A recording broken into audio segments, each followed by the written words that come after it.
المال والبنون زينة الحياة الدنيا، والباقيات الصالحات خير عند ربك ثوابا وخير أملا.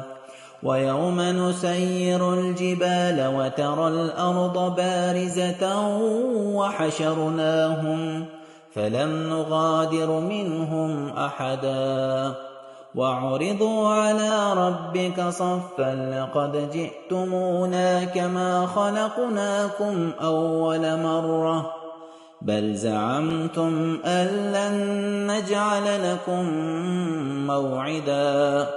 ووضع الكتاب فترى المجرمين مشفقين مما فيه ويقولون يا ويلتنا ما لهذا الكتاب لا يغادر صغيرة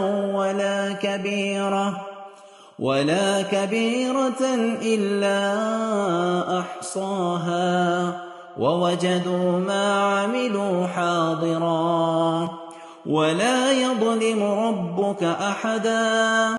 وإذ قلنا للملائكة اسجدوا لآدم فسجدوا إلا إبليس كان من الجن ففسق عن أمر ربه أفتتخذونه وذريته أولياء من دوني وهم لكم عدو بئس للظالمين بدلا.